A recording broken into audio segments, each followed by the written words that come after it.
We rolling? Yep. Hey, everybody. How you doing out there? Hey, Dylan. Hey, Lee. Morning.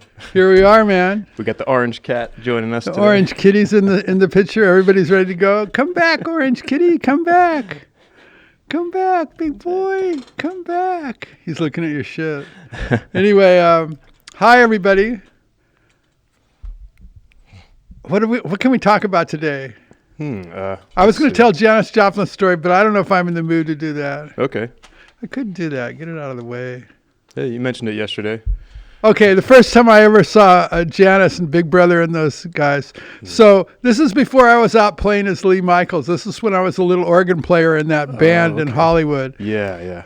So this is really back in the early days, San Francisco, like before the Longshoremen's Hall. It was like Wow. Okay. right there, right before all that shit happened. Okay. Right there, right as it was all happening right then. Anyway, we were playing in LA at this club for a year and a half, 6 nights a week. Oh yeah, that's right. Right?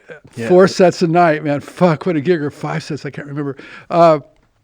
But anyway, for a year and a half. So that gig was over. So we took another gig in San Francisco. In Chinatown, there was a club called Dragon A Go-Go. Oh, wow. And Nice. they booked us in there for like a month. Okay. And so we left LA. We came up to Dragon A Go-Go. We were in there for a month. So we're in there. And we play every night, same deal, going 4 sets a night. That's how it was in those days for those kind of bands, like club bands,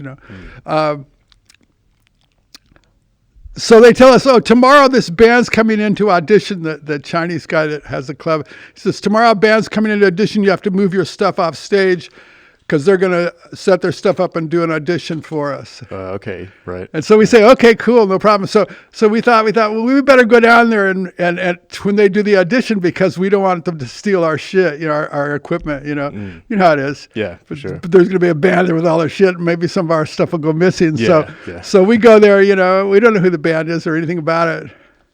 Anyway, so this funny ass band shows up, man, and they're really. Well, you got to understand, like in the currency of our band, like we were trying hard to play really good, be really good musicians, like that was sort of like what our trip was, Right. like we were really trying hard, so like, and then we see these guys in a band and they can barely play, but they sounded cool. But anyway, but it was so different from what we were coming from, Yeah, I see. because they weren't like club bands. These were bands. They were like, Big Brother and the Holding Company. So anyway, there they are auditioning. It's Wow. Big Brother and the Holding Company. They're auditioning. They didn't say their name or anything, but it was Janis. It was them. They were there auditioning at this club. And we're sitting there watching and I think it was after the first song, or they started the second song or something. But anyway, the Chinese guy comes and interrupts them. He won't even let them finish the audition. No way. He's so mad at them because they wasted his time. What are you doing? He's like screaming at them, like he's yelling because he's so upset, Yeah. Wow. that they wasted his time, and we're like, and then they leave, they leave, and we're putting our stuff back up, and the guy's running around ranting and raving about how could they do that? Anyway, he couldn't believe that they thought they were a band, Wow. Was she singing like really raspy? And is that what he? Man, they didn't get a chance to do shit. They got like one song, and this guy was telling them, "Get out of here! No Don't waste fucking my way. time." He just threw him out of the audition. He wasn't gonna sit around. After hearing one song, he thought these guys can't even play. He just threw them out. Holy And shit, man. so that's the first time I saw Janis. That's amazing. Wow. And she was not a big deal. I was just an organ player in a band. I mean, I Right. wasn't even out Right. doing Lee Michaels. Yeah. I was just this little organ player. I wasn't a singer either. Right. I was just right. in the Before that. band, playing the organ. So. Yeah. Was there a keys player in the Big Brother band? No. Nobody They were the played? band like they are, like Gotcha. they were, Yeah. So the next time I see, I never really knew Janis. So everybody, like a lot of people back then try to act like they knew everybody really good. Maybe they did. I didn't, I mean, some people better than others. So I never really knew Janis that well. So I have no, I have no comments on her on that level. You had some additional stories though. Yeah, back in the Avalon Ballroom, like the Avalon Ballroom. Imagine the Avalon Ballroom. You can go there at the Avalon Ballroom. There'll be 3 bands playing: Big Brother and the Holding Company, somebody else, Lee Michaels, Wow. But there'd be like 3 or Quicksilver Messenger Service, Big Brother and Lee Michaels, And the tickets were $3.50. And the Avalon Ballroom held 1,100 people. Oh, okay. So you start doing the math and you understand this money was divided amongst the venue and all the musicians and everybody. So that was like slim pickings. It wasn't like there was big bread involved. Okay, yeah. Like there's 3 bands and the venue, and they're all splitting up $1,100 times $350. Yeah. And I forget where the Avalon is located. The Avalon was in San Francisco, right off of Van Ness Street. Okay, Van But Ness just Street. Gotcha. not too far from the Fillmore. Both those places were right in proximity to each other. They were sort of competitors. Gotcha. So anyway, at the Avalon, I'm like some old dude taking forever to tell a story. Right. Oh, this is so disgusting. My apology, everybody. Is that how these old fuckers do? They sit around and take all day to tell a story, Fuck. Long story short. Yeah, long story short. Fuck me. I was sorry. I'm going to get a strike again. Or almost a strike. I don't even want to say the word. I'm sorry. Forgive me, YouTube, or God of algorithm. Faux, or whatever the word is I'm supposed to use instead. So anyway, in the dressing rooms were just like one room. It wasn't like each band had their own dressing room. It was like one room with a bunch of old stuffed couches, like hippie style couches, the big overstuffed kind of couches, you see. Sure. And the bunch of couches sitting around, and all the bands are in the same room together. So yeah, that's how it was. Pretty cool. Wow. Yeah. It was like that at the Fillmore too. It was kind of like how it was. That was part of the scene. Everybody's sort of thrown together, and so that's the next time I saw Janis was in the dressing room at the Avalon. Gotcha. Yeah. Whoa, it took me long enough to get to that, did it? Tell this whole fucking story, this whole phone story. And just to get to the point that Janis is anyway, she's really upset. Okay. And she's looking at everybody and sort of accusing everybody because she can't find her bottle of Southern Comfort. Now, she's sure somebody took it. No way. And so she's like fucking not happy at all. I remember she wasn't happy. And she's looking around the room and everybody's sitting there and she's sure somebody stole her bottle, right? So she's getting really uptight about the whole deal. Yeah. And then, I don't know if we're supposed to tell stories about the dead, but she's dead, so fuck it. That's all right. Sorry, Janis. It's a true story. You were there. It's a true story. Anyway, so it turned out the bottle, when she had been sitting on a couch, had slipped down in the cushion of the overstuffed couch. Yeah. So nobody had stole her bottle, and it was just her losing her mind because she couldn't find her bottle of Southern Comfort. So anyway, hilarious. Somebody pulled it out from behind the cushion and gave it to her, and that was the end of the drama. Did she ever approach you and accuse you of stealing? No. I had no interactions with her ever on a personal level. Were you like across the room, just kind of looking and like observing? As far as just like here, like the room was as big as our set. I see. Gotcha. It's about as big as our set. Maybe, with a bunch of couches around. Yeah, I see. And a door. Gotcha. Yeah.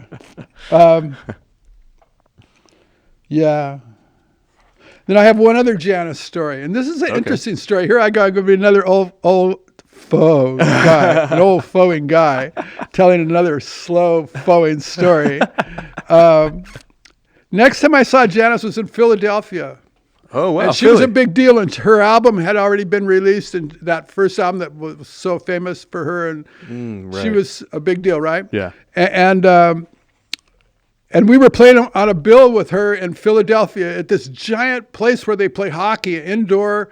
What do they call it? You must know it because you're from that area. Oh, right. The big indoor stadium where they play the hockey and stuff. Yeah. They got the stadium there. It's not Spectrum. It's some. Anyway, they're all the same. Every town has one. Remember, yeah. Every town has its giant stadium. So anyway, this was her gig, and I was on the gig. I was on the bill. It was her and I on the show, but it was her show, Right. Gotcha. But this is really interesting. I find this interesting. You know how we talk about how bands break up and that's not a good deal? Right. So, hello, big kitty. Don't come up to bite. Hello. Okay, so you know how, Fuck, now I forgot what I was going to tell you. Let's see. Oh, you know how bands break up? Right. And like the bands break up and somebody will leave, like the lead singer will leave and want to be a solo artist. Or, Yeah, or exactly. there'll be some reason, but Right. somebody doesn't think they need their band. Yeah. Yeah. And sometimes that works out and sometimes it doesn't. I think most of the time it doesn't work out. So what happened was, this is after Janis had left Big Brother and the holding company. Oh, really? Okay. Like This is somebody after that. got in her ear, Gotcha. somebody got in her ear and convinced her that was a good idea. Okay. And Yeah. she left the band. I think that's how it went. Wow. Once again, I'm not part of their band, so I don't know. But Right. But anyway, so here we are at this gig at Philadelphia. She's headlining, Yeah. and nobody fucking shows up. Oh shit! You're kidding me. I swear to God, there was like maybe a few hundred people, maybe Yeah. 800 people, 700 people, just shockingly small crowd in this huge stadium that held like Wow. 20,000 people or whatever. It's either Lincoln Financial Field or the Citizens Bank, I believe. Yes, one of those, but it was probably called something else back then Right, because right. it had a different sponsor of sorts. Yeah. So, but the point being, is she was there with this other band backing her up, and she was singing because now she was a solo artist. Yeah. It was not so good. She was lucky the place wasn't full of people. Oh, really? No way. There was something, and it's like what we were talking about before. Sometimes people can get together and they don't have to be virtuosos on their instrument, but somehow the combination of those people is magic. Right. So I believe probably Big Brother was, of all the bands of that era, they probably were the best example of that principle. Wow, interesting. Like, here's a bunch of guys, none of them were virtuosos. That wasn't their thing. They weren't trying to be virtuosos. Right. They weren't acting like they weren't putting that out there. That was not what they were trying to do. They were playing together and making magic, and it was so crazy. And I remember that whole time period was so shocking to me because I was so caught up before that in virtuosity and playing and being the little guy that could play all the licks, and I was a little organ player kid. Yeah. And that just opened my brain completely up seeing those kind of bands, because I go, Wow. whoa, look at this, and this is magical, and these guys can't even fucking play, and they can fucking look how good they are, and I was like blown away by that, Yeah. And when I say they can't play, I just mean by the standards I had then. Yeah. Because I see. obviously they could play good enough to make magic. Right. Yeah. They can't play, but they can make magic. Anyway, and they did, man. They did. They were magical. Wow. But anyway, I saw Janis that time at that gig, and nobody was there, and I felt so bad for her, because like nobody was there. Yeah. You know what I mean? But it shows you how fragile everything is. Yeah. Fascinating. Like, because she was a big deal, and she Yeah. got rid of her band, and after that, it was like weird, Was that around the time when she released the "Take Another Little Piece of My Heart"? See, I don't know. I don't know, and I would be wrong to double guess that because I don't know I see. the exact timeline because every band had its own timeline. Right. And I wasn't part of her scene or know her whole, so I I see. don't really know. You'd have to go look into that up. some kind of rock history thing to figure that out, or ask somebody that knows Rock or doc. somebody that knew her. Yep. So those are my 3 Janis stories. Wow, that's great, Lee. Yeah, and cool. none of them really involved her and I interacting. Right. But that was pretty cool that you're in the room with her. The proximity, yeah. That's like my great. life story, like the little organ player kid. But the most fun of those 3 stories was at the Dragon A Go-Go in Chinatown in San Francisco. Right. And how upset the guy was that they wasted his time. That's amazing. And nobody knew who they were at that point. They were a totally unknown band. I see, yeah. And Gotcha. yeah, that was a funny gig, man. Wow. That was fun. That's fascinating, Lee. Really Yeah. cool stuff. Yeah, there you go. There's Yeah. a story. Okay, everybody. That's Friday's story. If you guys, I'm sure everybody has better Janis stories than me because those aren't even Janis stories in a way, but they are in a way. It's a great little peek into a that little world. glimpse into something. Absolutely, yeah. Yeah, but I'm not, like I said, I didn't know Janis at all. Yeah. Yeah, I was around her a few times, but Yep. Well, you're keeping it real. You're telling the true story. Yeah. Keeping it real. Keeping it freel. Freel is like real with no money involved. Is it real if there's no money changing hands? It's freel. It's real. I freel you. It's free real. Freel you, the girls. are freewheeling you. Okay. That's great. The kitty is freewheeling us. Little kitty. Well, Dylan, I guess that's stuff. the end of the stories for today. Cool. Well, thanks a lot for sharing those, Lee. It's cool to hear those little inside, perspectives to some of that stuff. Yeah, we got to do something on Effed Up Friday. Yeah, Effed Up Friday. We had a joint right before we started this podcast. This from yesterday. It was partly smoked, and somehow it glued itself together. You couldn't suck on it. And it's just like, man, my eyes were crossing. I was getting a headache trying to take a hit. It was sucking so hard. Yeah. Like, maybe my lungs are going. Maybe I need to go to the doctor. I don't know what's up. Right. But it turned out it was just a stuck doobie. Yeah. Sometimes those infused joints can get a little gummy and get a little like the oils start to pack into each other. And we be infused. Yeah, we be infused. We be infused, kitty. That's great. Well, our set's looking nice. Cameras are looking good. Look at that, man. Yeah. We're still waiting for Bigfoot.